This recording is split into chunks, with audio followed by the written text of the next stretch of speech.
Good evening, good evening. I hope that you guys are doing well. Sorry, I look kind of a hot mess. I am a hot mess. We finished our workout not that long ago, and then I had jumped on a call with my Fit Fam. But I wanted to come on live yesterday, and then the day just got away, and it was like 10:30. So I'm doing it today. It's almost 10:30 again, but whatever. This is something that I have thought about several times.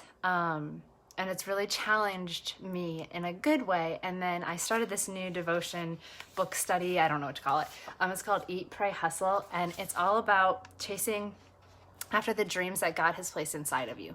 And I know for me, there are some really, really big, grand dreams that I feel God has placed inside of me. And I'm constantly like, oh, I don't, I can't see the steps to even get there. And so I just write it off. And then there are some dreams that I feel are more obtainable. But even that, I've written them off so many times in the past. So, I wanted to kind of share with you guys a little bit that I've learned from this Eat, Pray, Hustle Bible study devotion book that I'm going through. And I've thought about this before in the past in the relationship to a car, and then she tied it in to the relationship with a chair. And so I wanted to ask you guys, now some of us, I know this might not apply because you have a car and you're just like praying that it starts the next day. But for majority of us, when was the last time you sat in your car and you questioned whether or not it was going to start? Like I said, some of this won't apply, but for most of us, I don't think twice about when I go to sit in my car and I turn the key or you push the fancy button if you have one of those, that the car is going to start. That's its job. It's all the pieces and parts are there. It has a track record of turning on in the past, so you just sit down and assume I've got to get to point B. I'm going to sit in my car and I'm going to get there. You don't even question it, and it's a car. And so in the devotion study thing, she was talking about having a chair-like faith. Same thing applies. When was the last time you sat down in a chair, and before you sat down, now there are some chairs, some rickety beach chairs, again, I'll say this doesn't always apply to everything, but for majority of us, most of the day, when you go to sit down in a chair, do you stop and evaluate the chair and make sure that it's going to do what it says it's going to do? No, you just have faith that the chair is going to do what it says it's going to do and it's going to hold you up.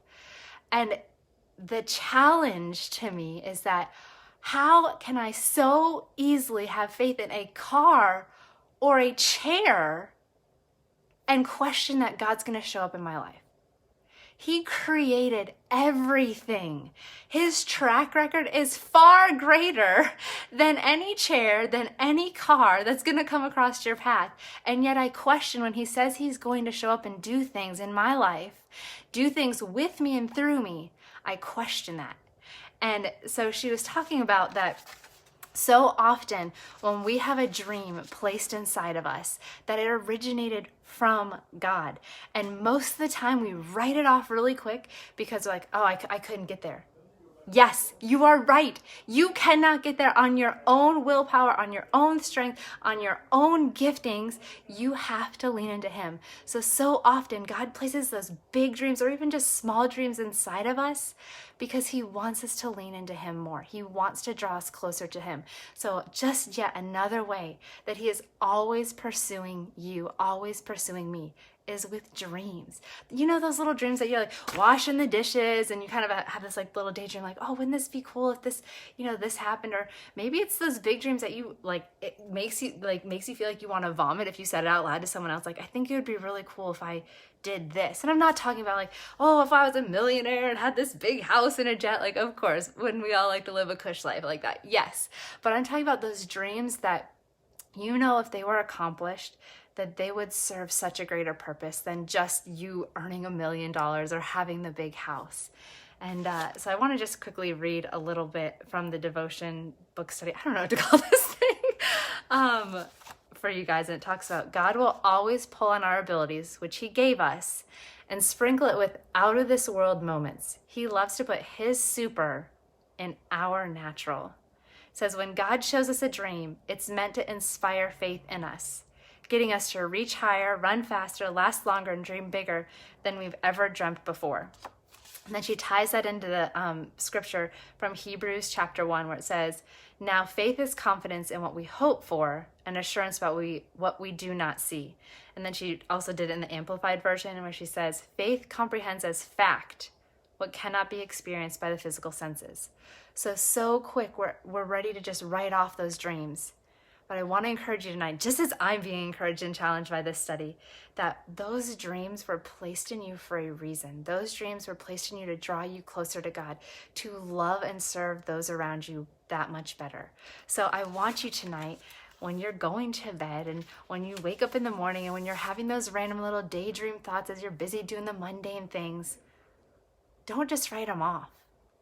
Use that moment to lean into God a little bit more, to lean in and say, God, I want to have faith in you, and I want to believe that this dream can be accomplished, to love your people that much better. And I want to have as much faith in you as I do a chair or my car, that you don't have to question God's track record. Guys, his word is full of a track record that he shows up when he says he's going to show up. Your friends' lives, your life, you didn't get to where you are without God having shown up in the past. So in those moments when you're thinking, oh, it can't be for me, or this is just too big and too grand or too hard or too whatever it is, I just want to encourage you that God is on your side and has placed those things inside of you for a very, very specific reason. You don't have to see all the steps to get there. You just have to lean into him a little bit more. So that is what I have for you guys tonight. If you wanted to, I would love to know what some of those dreams are that you feel are so far out there, but you know that it is possible because we have a God who does make the impossible possible. So I hope you guys have a great night. And again, if you want to, you can share in the comments below or message me. I would love to be praying with you and for you about just leaning into him and going after those big dreams. So that's all I have for you. Night.